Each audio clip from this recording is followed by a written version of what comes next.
বলছেন ওলা ইয়াগুল্লাহ আহাদুকুম হিনা ইয়াগুল্লাহ ওয়া মুমিন। কোনো ব্যক্তি মুমিন হতে পারে না আত্মসাৎ করার পরে, যখন সে আত্মসাৎ করে তখন আর মুমিন থাকে না। কেন? ইসলামে আত্মসাৎ হারাম। আপনার হক আপনাকে বুঝিয়ে দিতে হবে। আমি আপনার অধীনস্থ ব্যক্তি, আপনি আমার দায়িত্ব নিয়েছেন, আপনি দায়িত্বশীল হয়ে আমার হক আপনি নষ্ট করতে পারবেন না। যখন আপনি আমার হক নষ্ট করবেন করে আপনি নিজেকে মুসলিম পরিচয় দিতে পারবেন না। এই জন্য পারবেন না যে ইসলামে আমার হক নষ্ট করা আপনার পক্ষে জায়েজ নয়। আমার হক আপনার নিকট আমানত, যখন আপনি আমানতকে নষ্ট করে দিবেন তখন আপনি মুসলিম নন। কেন মুসলিম নন? রাসূল সাল্লাল্লাহু আলাইহি ওয়াসাল্লাম বলছেন যে একজন মুমিনের রক্ত, একজন মুমিনের অর্থ, একজন মুমিনের সম্মান অপর মুমিনের জন্য নিরাপদ। তো যখন আমার সম্মান, আমার অর্থ আপনার নিকটে আমি গচ্ছিত রেখেছি, আমি আপনার অধীনস্থ ব্যক্তি, আমার সম্পদ আপনার নিকটে আছে, আপনি সুযোগ বুঝে আত্মসাৎ করে দিলেন, নিজেকে মুসলিম দাবি করছেন, আমি মুসলিম নই। কেন? রাসূল সাল্লাল্লাহু আলাইহি ওয়াসাল্লাম বলেছেন এই জন্য। তিনি বলছেন লা ইয়াগুল্লাহু আহাদুকুম হিনা ইয়াগুল্লাহু ওয়া মুমিন। ততক্ষণ পর্যন্ত কোনো ব্যক্তি মুমিন হতে পারবে না যতক্ষণ পর্যন্ত না সে অন্যের সম্পদ আত্মসাৎ করবে। সম্মানিত উপস্থিতি, তাহলে আমরা বুঝতে পারলাম অত্র হাদিস থেকে যে যখন আমরা আত্মসাৎ করব, আমি তাহাজ্জুদ গুজারি হলেও, আমি মসজিদের খতিব হলেও, আমি দিনের খাদিম হলেও, আমার কাছে যদি কারো সম্পদ গচ্ছিত থাকে আর আমি যদি সময় সেটা আত্মসাৎ করে দিই, তাহলে আমার ঈমান নেই, আমার ঈমান নষ্ট হয়ে গেছে। আমার এই তাহাজ্জুদ দিয়ে, আমার এই সলাত দিয়ে, আমার এই সিয়াম দিয়ে কিয়ামতের মাঠে আমার পার পাওয়ার সুযোগ নেই। দেখেন আরেকটি হাদিস, আবু হুরায়রা রাদিয়াল্লাহু তাআলা আনহু বলেন রাসূল সাল্লাল্লাহু আলাইহি ওয়াসাল্লাম বলছেন আয়াত মুনাফিকের সালাসা, একজন মুনাফিকের আলামত হচ্ছে তিনটি। এক, ইজা হাদ্দাসা কাযাবা, যখন সে কথা বলবে মিথ্যা বলবে। আপনি কথা বলছেন, মিথ্যা কথা বলছেন, সলাতও আদায় করছেন, রাসূলের ভাষায় আপনি মুমিন নন, আপনি হচ্ছেন মুনাফিক। দুই, ওয়াইজা ওয়াদা ওয়াকলাফা, যখন আপনি ওয়াদা করবেন ভঙ্গ করবেন। আপনি গ্রামের মাতব্বর, আপনি মসজিদের মুসল্লি, ভালো মানের মুসল্লি, মসজিদের খতিব, কিন্তু আপনার ওয়াদা রক্ষা নেই, আপনি ওয়াদা করছেন, হারামশাই নষ্ট করে দিচ্ছেন। রাসূলের ভাষায় আপনি যতই আপনি ইবাদত বন্দেগী করেন না কেন, আপনি মুমিন নন। তিন, ওয়াইজা ইউতিমিনা খানা, যখন আপনার কাছে মানুষ সম্মান করে আপনার কাছে কিছু অর্থ গচ্ছিত রেখে গেছে, আপনি সময় বুঝে সেটা আত্মসাৎ করে দিয়েছেন, তখন আপনি মুমিন নন। কেন নন? মুনাফিকের আলামত তিনটি, সেই তিনটি আলামত আপনার মধ্যে বিদ্যমান, এই জন্য আপনি মুমিন নন। ওয়াফি রাওয়ায়াতিন, অন্য এক বর্ণনায় রাসূলুল্লাহ সাল্লাল্লাহু আলাইহি ওয়াসাল্লাম বলছেন আইন সামা, যদিও এই ব্যক্তি সিয়াম পালন করে, ওয়া সাল্লা, যদিও এই ব্যক্তি সালাত আদায় করে, ওয়া জামা আন্নাহু মুসলিম, যদিও এই ব্যক্তি নিজেকে পাক্কা মুসলিম বলে দাবি করে। কোন ব্যক্তি? যে ব্যক্তি কথা বললে মিথ্যা বলে, যে ব্যক্তি ওয়াদা করলে ভঙ্গ করে, যেই ব্যক্তির কাছে আমানত রাখা হলে খেয়ানত করে, এই ব্যক্তি যদি সিয়ামও পালন করে, এই ব্যক্তি যদি সলাতও আদায় করে, এই ব্যক্তি যদি নিজেকে পাক্কা মুসলিম বলে দাবিও করে, তবুও সে মুনাফিক। সম্মানিত উপস্থিতি, কথা কি আমরা বুঝতে পারছেন আপনারা? দেখেন, সলাত আপনার কাজ দিবে না, সিয়াম আপনার কাজ দিবে না। আপনি নিজেকে পাক্কা মুসলিম বলে দাবি করে নিতে আসে যায় না। আপনি নিজে মুসলিম ঠিক আছে, আপনার পিতা মুসলিম তাও ঠিক আছে, আপনার দাদা মুসলিম তাও ঠিক আছে, আপনার পরদাদা মুসলিম তাও ঠিক আছে, কিন্তু আপনি যে মুনাফিকের তিনটি বৈশিষ্ট্য আপনার মধ্যে বিদ্যমান, যেহেতু মুনাফিকের তিনটি বৈশিষ্ট্য আপনার মধ্যে বিদ্যমান, আপনার পিতা মুসলিম হলেও, আপনার দাদা মুসলিম হলেও, আপনার পরদাদা মুসলিম হলেও, এই তিনটি বৈশিষ্ট্য আপনার মাঝে থাকার কারণে রাসূলুল্লাহ সাল্লাল্লাহু আলাইহি ওয়াসাল্লামের ভাষায় আপনি মুসলিম নন। সম্মানিত উপস্থিতি, দেখেন তাহলে আমানতের বিষয়টা রাসূলুল্লাহ সাল্লাল্লাহু আলাইহি ওয়াসাল্লাম কত বড়ভাবে দেখছেন, যে আমানতের খিয়ানত, এই খিয়ানতের পাপ আল্লাহ সুবহানাহু ওয়া তাআলা নিজে ক্ষমা করবেন না যতক্ষণ পর্যন্ত না যার আমানত নষ্ট করা হয়েছে তার কাছ থেকে ক্ষমা নেওয়া হয়েছে। আনাস ইবনে মালিক রাদিয়াল্লাহু তাআলা আনহু বলেন রাসূল সাল্লাল্লাহু আলাইহি ওয়াসাল্লাম এমন কোনো উপদেশ আমরা সাহাবীরা যারা ছিলাম তাদেরকে দেননি যেই উপদেশে ইল্লা কলা, তিনি এই কথা বলেননি। আনাস ইবনে মালিক রাদিয়াল্লাহু তাআলা আনহু বলছেন রাসূল সাল্লাল্লাহু আলাইহি ওয়াসাল্লাম এমন কোনো বক্তব্য, এমন কোনো খুতবা, এমন কোনো নসিহত আমাদেরকে করেননি যেই নসিহাতে, যে খুতবায়, যে বক্তব্যে এই কথা বলেননি। কথা কি? লা ঈমানা লিমান লা আমানাতা লাহু, যার আমানতদারিতা নেই তার ঈমান নেই। যার আমানতের রক্ষা নেই তার ঈমান নেই, তার ঈমান কেটে গেছে। যখন আপনি আমানতের রক্ষা করতে পারবেন না, খেয়ানত করবেন, তখন আপনার ঈমান নেই। কে বলছে? স্বয়ং মুহাম্মদ সাল্লাল্লাহু আলাইহি ওয়াসাল্লাম তিনি বলছেন লা ঈমানা লিমান লা আমানাতা লাহু ওয়ালা দীনান লিমান লা আহদা লাহু, তার দিন নেই যার ওয়াদা অঙ্গীকারের মূল্যায়ন নেই। যদি আপনার ওয়াদার অঙ্গীকারের মূল্যায়ন না থাকে তাহলে আপনার ইসলাম নেই, আপনার দিন নেই। ঠিক তেমনইভাবে যদি আপনার আমানতের রক্ষা না থাকে তাহলে আপনার ঈমান নেই। ফি রাওয়ায়াতিন, অন্য এক বর্ণনায় রাসূলুল্লাহ সাল্লাল্লাহু আলাইহি ওয়াসাল্লাম বলছেন আদ্দাল আমানাতা ইলা মান তামানাকা, সাবধান শুনে রাখো, তোমাদের কাছে যদি কোনো ব্যক্তি কিছু আমানত রাখে তাহলে তোমরা সেটা সময়ে ফিরিয়ে দাও। ওয়ালা তাকুন মান খানাকা, সাবধান এটাও মনে রেখো যে তুমি কারো কাছে কিছু গচ্ছিত রেখেছিলে কিন্তু সে সময়ে সেটা আত্মসাৎ করে দিয়েছে, আজকে অন্যের সম্পদ তোমার কাছে গচ্ছিত রাখা হয়েছে, তুমি সুযোগ বুঝে নিজের ক্ষতির প্রতিশোধ নিও না। কথা কি বুঝতে পারলেন? আমার কাছে আমানত আছে, আপনি রেখেছেন, আমি আপনাকে সময়ে বুঝিয়ে দিব। আমি অন্যের কাছে আমানত রেখেছিলাম, সে খেয়ানত করেছে, আজকে আমি সুযোগ পেয়েছি, তার কাছে না পেরে আপনার আমানত আমি নষ্ট করব। আল্লাহ রাসূল নিষেধ করছেন। আল্লাহ রাসূল বলছেন যে তোমার কাছে যখন কোনো আমানত রাখা হবে তুমি সেটা সময়ে ফিরিয়ে দিবা। যদি তুমি এটা মনে করো যে আমার আমানত একজন নষ্ট করেছে, আমি আজকে এর আমানত নষ্ট করে দেব, তাহলে আপনি মুমিন নন। সম্মানিত উপস্থিতি, দেখেন রাসূলুল্লাহ সাল্লাল্লাহু আলাইহি ওয়াসাল্লাম কত সুন্দরভাবে সতর্ক করছেন আমাদের ঈমান রক্ষা করার জন্য, কিন্তু আমরা হেলায় খেলায় এই কথাগুলো ভুলে যাচ্ছি। আমরা যে যেখানে দায়িত্বে আছি, যে যেখানে দায়িত্ব পালন করছি, আমাদের কাছে 10-এর সম্পদ আসলেই আমরা সেখানে আত্মসাৎ করার চেষ্টা করছি। রাসূলের হাদিসগুলোকে আমরা বেমালুম ভুলে যাচ্ছি। কিয়ামতের মাঠের ভয়াবহতা কতটুকু একটু দেখায় দেখুন।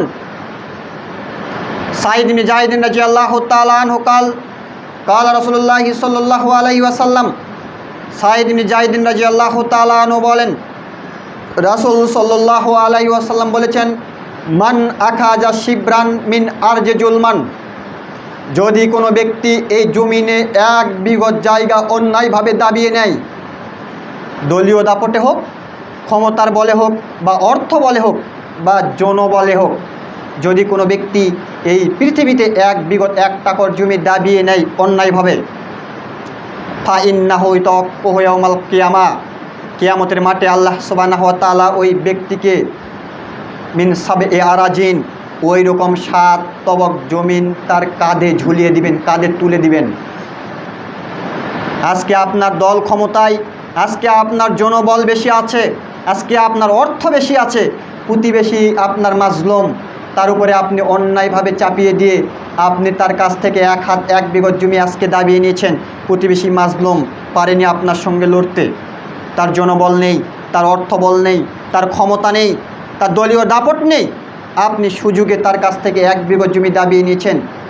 কিয়ামতের মাঠে আল্লাহ সুবহানাহু ওয়া তাআলা আপনাকে ওই রকম 7 তবক জমিন আপনার কাঁধে তুলে দিবে।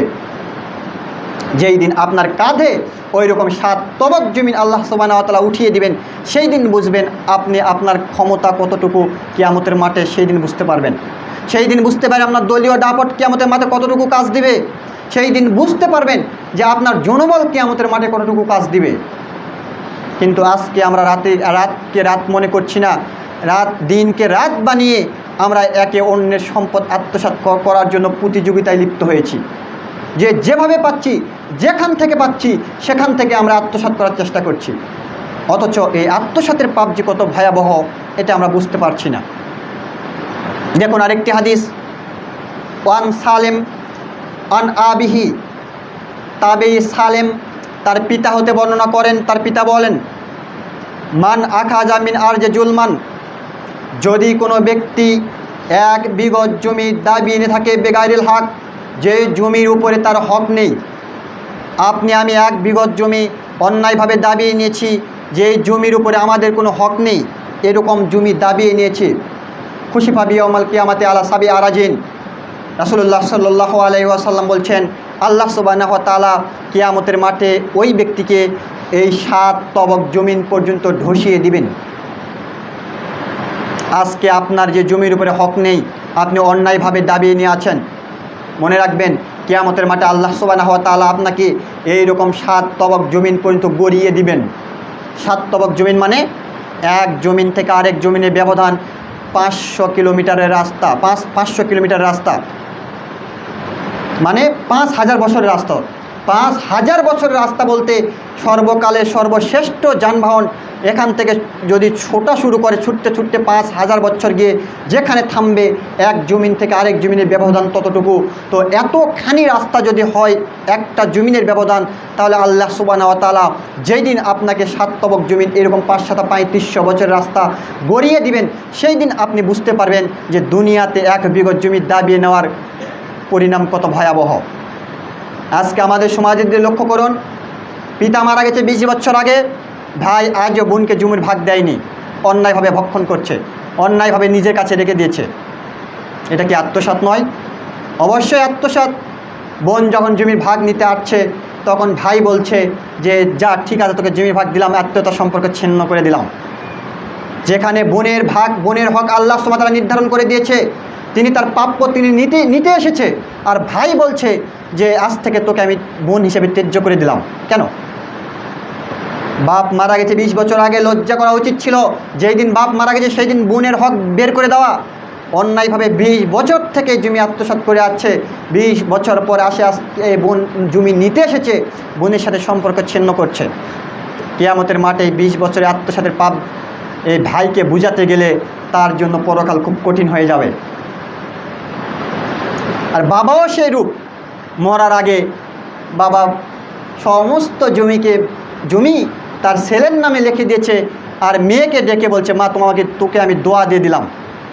কত সুন্দর আশ্চর্য একটা নিয়ম তৈরি করেছে। সমস্ত জমি দিয়ে দিল ছেলেকে, আর মেয়েকে দিল দোয়া দিয়ে। মুরব্বি মারা গেল, অথচ মুরব্বি কিন্তু হজও করেছে। মুরব্বি হজ করার সময় ছেলেকে জমি লিখে দিয়েছে, মেয়েকে জমি থেকে বঞ্চিত করেছে, করে মেয়েকে জমি না দিয়ে দোয়া দিয়ে দিচ্ছে, অথচ মুরব্বি হজ করেছে। আল্লাহর কসম, এরকম হাজারো হাজিকে, এরকম হাজারো মুরব্বিকে আল্লাহ সুবহানাহু ওয়া তাআলা কিয়ামতের মাঠে জাহান্নামে দিতে দ্বিধাবোধ করবে না। এইরকম হাজারো ভাইকে যারা যুগ যুগ ধরে বোনের সম্পদ আত্মসাৎ করেছে, এইরকম হাজারো ভাইকে আল্লাহ সুবহানাহু ওয়া তাআলা কিয়ামতের মাঠে জাহান্নামে দিতে দ্বিধাবোধ করবে না। যদিও হয় ওই ভাই দিনের সবচেয়ে বড় খাদেম, যদিও ওই ভাই হয় পাক্কা মুসলিম, যদিও ওই ভাই হয় একজন মুহাদ্দিস, একজন মুফাসসির, তবুও কেন? সে তার বোনের হককে নষ্ট করেছে জন্য। ওই হাজিকে কেন জাহান্নামে দিবে? এই জন্য দিবে তার মেয়েকে জমির হক থেকে বঞ্চিত করেছে, ছেলেকে জমি লিখে দিয়েছে এই জন্য। আবার মুরব্বি শেষ রাতের তাহাজ্জুদ পড়ে, এই মুরব্বির তাহাজ্জুদ, এই মুরব্বির হজ, এই মুরব্বির দান সাদাকা, এই মুরব্বির যাবতীয় ভালো আমল কিয়ামতের মাঠে 5 পয়সা উপকার করবে না, যতক্ষণ পর্যন্ত না তার মেয়ে যদি তাকে ক্ষমা না করে। সম্মানিত মসজিদের মুসল্লি, এই জন্য আমি বলতে যাচ্ছি, আমরা যেখানে দায়িত্ব আছে অভিভাবকের দায়িত্ব পালন করছি, আমরা সর্বদা চেষ্টা করবো ইনসাফ স্থাপন করার, কখনো কারো উপরে অত্যাচার করবো না, জুলুম করবো না, কারো সম্পদ আত্মসাৎ করার চেষ্টা করবো না। দেখুন আরেকটি হাদিস, ইয়ালা ইবনে মুরারা রাদিয়াল্লাহু তাআলা আনহু বলেন, সামিতু রাসূলুল্লাহি সাল্লাল্লাহু আলাইহি ওয়াসাল্লাম ইয়াকুল, আমরা রাসূল সাল্লাল্লাহু আলাইহি ওয়াসাল্লামকে বলতে শুনলাম, তিনি বলছেন, আইয়ুমা রাজুলিন জালামা শিবরান, একজন ব্যক্তি মিনাল আরজ, 1 বিঘত জমি অন্যায়ভাবে দাবিয়ে নিয়েছে, কাল্লাফাল্লাহু আজরি ওয়াজাল্লাহ, আল্লাহ সুবহানাহু ওয়া তাআলা কিয়ামতের মাঠে ওই ব্যক্তিকে আন ইয়াহফিরাহু হাত্তা ইয়াবলুগা আখিরা সাবি আরাজিন, কিয়ামতের মাঠে আল্লাহ সুবহানাহু ওয়া তাআলা ওই ব্যক্তিকে 7 তবক জমিন পর্যন্ত খুঁড়তে বাধ্য করবেন। অর্থাৎ এই 3500 বছরের রাস্তা, এত দীর্ঘ রাস্তা আপনাকে এই 7 তবক জমিন আল্লাহ খুঁড়তে বাধ্য করবে। আপনার কাছ থেকে এই পর্যন্ত জমিন আল্লাহ খুঁড়িয়ে নেবে। নেওয়ার পরে কি করবে? সুম্মা ইউতাওয়াক্কাহু ইয়াওমাল কিয়ামাহ, কিয়ামতের মাঠে এই 7 তবক জমিন খোঁড়ার পরে ওই জমিনকে আল্লাহ সুবহানাহু ওয়া তাআলা একটা মালাই পরিণত করবে, শিকলে পরিণত করবে, করে ওই আত্মসাৎকারী ব্যক্তির গলায় ঝুলিয়ে দিবে। হাত্তা ইকজাবাইনান নাস, ততক্ষণ পর্যন্ত ওই ব্যক্তি এই জমিন গলায় মালা হিসেবে ব্যবহার করে নিয়ে ঘুরে বেড়াবে, যতক্ষণ পর্যন্ত মানুষের বিচার শেষ না হয়েছে। আপনি দলীয় দাপটে ক্ষমতার বলে জমি আত্মসাৎ করে নিয়েছেন, কিয়ামতের মাঠে যেই দিন আল্লাহ সুবহানাহু ওয়া তাআলা আপনাকে ওই পরিমাণ জমিন খুঁড়তে বাধ্য করার পরে আবার ওই জমিনকে শিকলে পরিণত করে আপনার গলায় ঝুলিয়ে দিবে, দিয়ে আপনাকে প্রদর্শনী দিয়ে নিয়ে বেড়াবে বিচারের মাঠে। কতক্ষণ পর্যন্ত? হাত্তা ইকজাবাইনান নাস, যতক্ষণ পর্যন্ত মানুষের বিচার শেষ না হয়েছে। মানুষের বিচার শেষ হতে যদি একদিন লাগে, কিয়ামতের মাঠের একদিন সমান পৃথিবীর 50,000 বছরের সমান। কিয়ামতের মাঠের বিচার শেষ হতে যদি একদিন লাগে, আপনাকে 50,000 বছর ওই গলায় 7 তবক জমিন ঝুলিয়ে বেড়াতে হবে নিয়ে। যদি 2 দিন লাগে তাহলে 1,00,000 বছর ওই জমিন আপনার গলায় ঝুলিয়ে নিয়ে বেড়াতে হবে প্রদর্শনী দিয়ে। কোথায়? কিয়ামতের মাঠে। কেন? আল্লাহ সুবহানাহু ওয়া তাআলা আপনাকে লাঞ্ছিত করবে। এই জন্য মানুষ দেখবে কিয়ামত পৃথিবীতে এই ব্যক্তি ছিল একজন অত্যাচারী, এই মানুষের অর্থ অন্যায়ভাবে দাবিয়ে নিয়েছে, আজকে দেখো তার গলায় আল্লাহ সুবহানাহু ওয়া তাআলা সেই জমিন তুলে দিয়েছে। মানে আপনাকে আমাকে লাঞ্ছিত করবে। আপনি আমি আজকে দুনিয়াতে ক্ষমতার বলে অনেক কিছু করতে পারি, কিন্তু কিয়ামতের মাঠে সমস্ত ক্ষমতাকে খর্ব করা হবে। সেই দিন মানুষ দেখে আপনাকে ধিক্কার দিবে যে এ এত বড় বাটপার, এত বড় প্রতারক, এত বড় আত্মসাৎকারী ছিল পৃথিবীতে, আমরা আগে বুঝতে পারিনি। এ তো ছিল আমাদের মসজিদের খতিব, এ তো ছিল আমাদের মসজিদের নিয়মিত মুসল্লি, এ তো ছিল কয়েকবার হজ করেছে হাজি সাহেব, এ তো অনেক দান সাদাকা করেছিল, তার এই অবস্থা। কিয়ামতের মাঠে সব কিছু সেই দিন প্রকাশ হয়ে যাবে। সেই দিন আপনার আমার বাঁচার কোনো সুযোগ থাকবে না। যদি দুনিয়াতে আমরা তওবা করে অন্যের যে সম্পদ আত্মসাৎ করেছি তাদের কাছে সেই সম্পদ ফিরিয়ে না দিয়ে, তাদের কাছ থেকে ক্ষমা না নিয়ে যদি আমরা কবরে যেতে না পারি, তাহলে কিয়ামতের মাঠে আমাদের জন্য অতীব ভয়াবহ হবে। সম্মানিত উপস্থিতি, দেখুন আরেকটি হাদিস।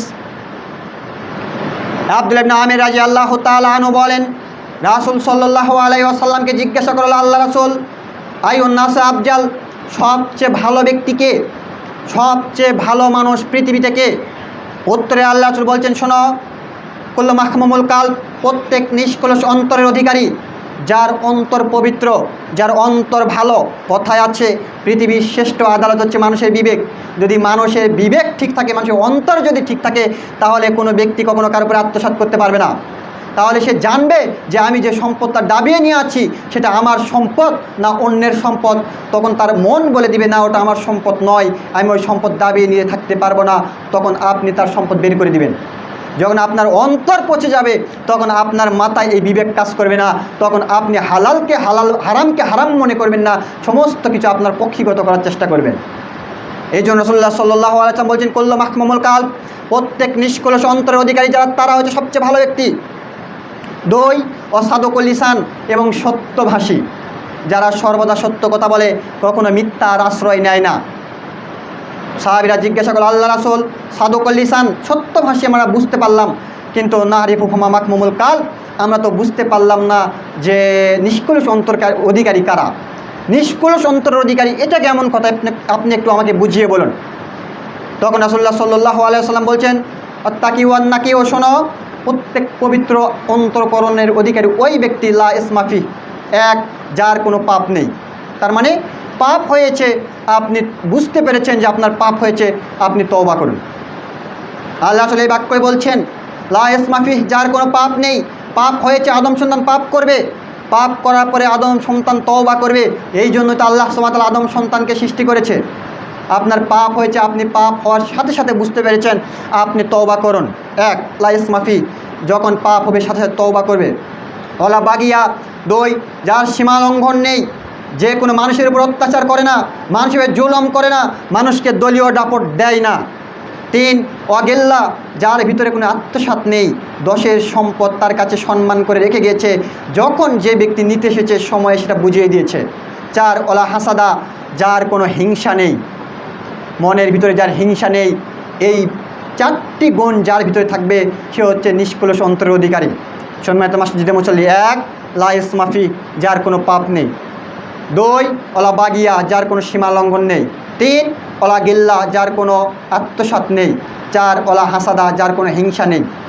যদি আপনার ভিতরে 4টি বৈশিষ্ট্য থাকে, তাহলে আপনি আমি নিষ্কলুষ অন্তরের অধিকারী। আপনার আমার জন্য কিয়ামতের মাঠে সফলতা অপেক্ষমান, অন্যথায় আপনি আমি কিয়ামতের মাঠে সফলতা পাবো না। দেখেন আরেকটা হাদিস দেখাই। আব্দুল্লাহ ইবনে আমির রাদিয়াল্লাহু তাআলা আনহু বলেন, রাসূল সাল্লাল্লাহু আলাইহি ওয়াসাল্লাম বলেছেন, আরবাউন ইযা কুন্না ফিকা ফালালাইকা মা ফাতাকা মিনাদ দুনিয়া। পৃথিবীর মানুষ, তোমরা মনে রেখো, চারটি জিনিস যদি তোমাদের মাঝে বিদ্যমান থাকে আর পৃথিবী থেকে সব কিছু হারিয়ে যায়, তোমরা মনে করবা যে তোমাদের নিকটে সব কিছু আছে। এক, সিদকু হাদিসিন, কথার সত্যতা। যদি আমাদের মাঝে কথার সত্যতা থাকে, পৃথিবীতে যা কিছু আছে, অর্থ সম্পদ, নারী বাড়ি গাড়ি, সব কিছু আমাদের কাছ থেকে হারিয়ে যাক, আল্লাহ রাসূল বলছেন একজন মুমিন হিসেবে বিশ্বাস করবে আমার নিকটে সব কিছু আছে। আর যদি কথার সত্যতা না থাকে, আপনার কাছে নারী বাড়ি গাড়ি অর্থ পৃথিবীর সব কিছু আছে, রাসূলের ভাষায় আপনি একজন মিসকিন, আপনার কাছে কিছুই নেই। রাসূলুল্লাহ সাল্লাল্লাহু আলাইহি ওয়াসাল্লাম এর জন্য বলছেন চারটি জিনিস যার মধ্যে আছে পৃথিবীর সব কিছু হারিয়ে গেলেও তার নিকটে সব কিছু আছে। এক, সিদকু হাদিসিন, কথার সত্যতা। দুই, ওয়াফাত মিন তাআমাতিন, বৈধ রুজি, হালাল রুজি। তিন, হুসনু খলিকাতিন, উত্তম চরিত্র। চার নাম্বার হচ্ছে যে আপনি কারো সম্পদ রাখার পরে সেই সম্পদ আপনি আত্মসাৎ করতে পারবেন না। আপনার নিকটে ন্যায়পরায়ণতা আছে, আপনার নিকটে সততা আছে, আপনার নিকটে আপনার সম্পদের রক্ষার দায়িত্ব আছে। আপনি যদি এই চারটি গুণ অর্জন করতে পারেন, তাহলে পৃথিবীতে যা কিছু আছে আপনি সব কিছু যদি আপনার কাছ থেকে সরে যায়, আপনার নিকটে চারটি গুণ বিদ্যমান থাকে, তাহলে আপনি মনে করবেন যে আপনার নিকটে পৃথিবীর সব কিছু আছে। কিন্তু বড়ই দুঃখিত, আমাদের মধ্যে চারটি গুণের বড়ই অভাব। কথার সত্যতা নেই, উত্তম চরিত্র নেই, হালাল রুজি নেই, আমানতের রক্ষা নেই। এই চারটি বৈশিষ্ট্য আমাদের মধ্যে নেই। কিন্তু আমাদের কাছে নারী আছে, আমাদের কাছে বাড়ি আছে, আমাদের কাছে গাড়ি আছে, আমাদের কাছে অর্থ আছে, আমাদের কাছে পৃথিবীর সমস্ত ক্ষমতা আছে, কিন্তু এই চারটি জিনিস আমাদের মাঝে নেই। যার কারণে আজকে উম্মতে মুহাম্মাদের এই করুণ অবস্থা। যিনি মুহাম্মদ সাল্লাল্লাহু আলাইহি ওয়াসাল্লাম উম্মত দাবি করার পরেও তার কাছে মানুষ অর্থ গচ্ছিত রাখার পরেও সময় মতো ফিরিয়ে পায় না। মানুষ এত নিচে নেমে গেছে। যদি আপনি দেখেন যারা শাসক শ্রেণীর দায়িত্ব নিয়েছে, শাসক হওয়ার পরেও তারা মানুষের জনগণের টাকা যেগুলো রাষ্ট্রীয় কোষাগারে জমা হয়ে আছে, সেগুলো তাদের কথা ছিল রক্ষা করার, সেগুলো তারা রক্ষা না করে শোষণ করেছে। যারা দেশের দায়িত্ব নিয়েছে, যারা গ্রামের দায়িত্ব নিয়েছে, তার অধীনস্থ ব্যক্তির সম্মান আত্মসাৎ করেছে, মর্যাদা আত্মসাৎ করেছে, অর্থ আত্মসাৎ করেছে, তার হককে নষ্ট করে দিয়েছে। আপনি গ্রাম থেকে নিয়ে উচ্চ মহল পর্যন্ত দেখেন, প্রত্যেকটি সেক্টরে যে যেখানে দায়িত্ব পালন করেছে সে সেখানে আত্মসাৎ করার জন্য প্রতিযোগিতায় মত্ত হয়েছে। এই আত্মসাৎ করার কারণে আজকে এই বাংলাদেশ থেকে হাজার হাজার কোটি টাকা বিদেশে পাচার হয়েছে। বাংলাদেশ আজকে একটা ভিক্ষুক রাষ্ট্রের ন্যায় পরিণত হয়েছে। কেন? দায়িত্বশীলদের জবাবদিহিতা নেই, পরকালের ভয় নেই, কিয়ামতের মাঠে তাদেরকে যে বিচারের মুখোমুখি হতে হবে এই সম্পর্কে তারা অবগত নয়। আজকে যারা যেখানে দায়িত্ব নিয়েছে সেখানে যদি ইনসাফ স্থাপন করতে পারত, তাহলে বাংলাদেশ আজকে এই ক্ষুদ্র আয়ের দেশে থাকতো না। বাংলাদেশকে আল্লাহ সুবহানাহু ওয়া তাআলা এমনভাবে একটা ভৌগোলিক অবস্থানে রেখেছে যেখানে সৌর, গ্যাস, আপনার এই কি বলে আপনার জলপথ, স্থলপথ সব দিক দিয়ে পরিপূর্ণ, আপনার ফসল উৎপাদনের দিক দিয়ে সব দিক দিয়ে একটা উর্বর ভূমি আল্লাহ সুবহানাহু ওয়া তাআলা বাংলাদেশকে দিয়েছে। কিন্তু তারপরেও বাংলাদেশে বছর শেষে কোটি কোটি হাজার হাজার কোটি টাকা ঋণ হয়ে যাচ্ছে। কেন? এই দায়িত্বশীলদের আত্মসাৎ করার জন্য, শাসকদের শোষণ করার জন্য। যে যেখানে ক্ষমতায় পেয়েছে ক্ষমতার উপর ব্যবহার করেছে, যে যেখানে সুযোগ পেয়েছে সেখানে আত্মসাৎ করেছে। আজকে যদি আমরা এই ভয়গুলো থাকতো ভিতরে, আমাদের এই হাদিসগুলো যদি আমরা জানতাম, রাসূলের কথাকে যদি আমরা মূল্যায়ন করতাম, কিয়ামতের মাঠে যে বিচার আমাদের হবে সেই বিচারের মুখোমুখি হওয়ার ভয় যদি আমাদের ভিতরে থাকতো, তাহলে বাংলাদেশের করুণ পরিণতি দেখতে হতো না। কিন্তু এগুলো আমরা ভুলে গেছি, যার কারণে আমাদের এই অবস্থা। সম্মানিত উপস্থিতি, আমি আপনাদেরকে দেখালাম সাধারণ মানুষ যদি আত্মসাৎ করে তাহলে কিয়ামতের মাঠে তার পরিস্থিতি কেমন হবে। অতএব আমরা সাধারণ মানুষ যে যেখানে দায়িত্ব পালন করছি, যদি আমি পরিবারের কর্তা হই তাহলে আমাকে দেখতে হবে পরিবার যদি 5 জন সদস্য হয় তাদের উপর ইনসাফ স্থাপন করা। আমি কাউকে ঠকিয়ে কাউকে জিতাতে পারবো না। আমার বাপ মারা গেছে, আমি পরিবারে বড় ছেলে, আমার উচিত আমার জমি বন্টন করে আমার ভাই বোনদের সমান ভাই ভাগ করে দেওয়া। আমি বড় ছেলে, দায়িত্ব পেয়ে আমি অন্যের সম্পদ নিজের নামে নিতে পারবো না। যদি আমরা এরকম কোনো মুসল্লি থাকি, আজকে তওবা করব কিয়ামতের মাঠে সফলতা পাওয়ার আশায়, যে আল্লাহ যা ভুল হয়েছে আমাকে আপনি ক্ষমা করে দিন, আমি আমার অধীনস্থ ব্যক্তির হক নষ্ট করেছি, তাদের কাছ থেকেও আমি ক্ষমা নিয়ে নিচ্ছি, কিয়ামতের মাঠে আমাকে মুক্ত করিও। এই বলে আজকেই বাড়িতে গিয়ে বোনের, ভাইয়ের যার হক আপনার ভিতরে আছে সমস্ত হক বের করে দেওয়ার চেষ্টা করুন। তাহলে আপনার ইহকাল সফল হবে, পরকাল সফল হবে ইনশাআল্লাহ। আল্লাহ তুমি আমাদেরকে সঠিক বুঝে আমল করার তৌফিক দান করুন। আল্লাহুম্মা আমিন। আল্লাহুম্মা সাল্লি আলাইহি, আল্লাহুম্মা বারিক আলাইহি। ক্যান্সার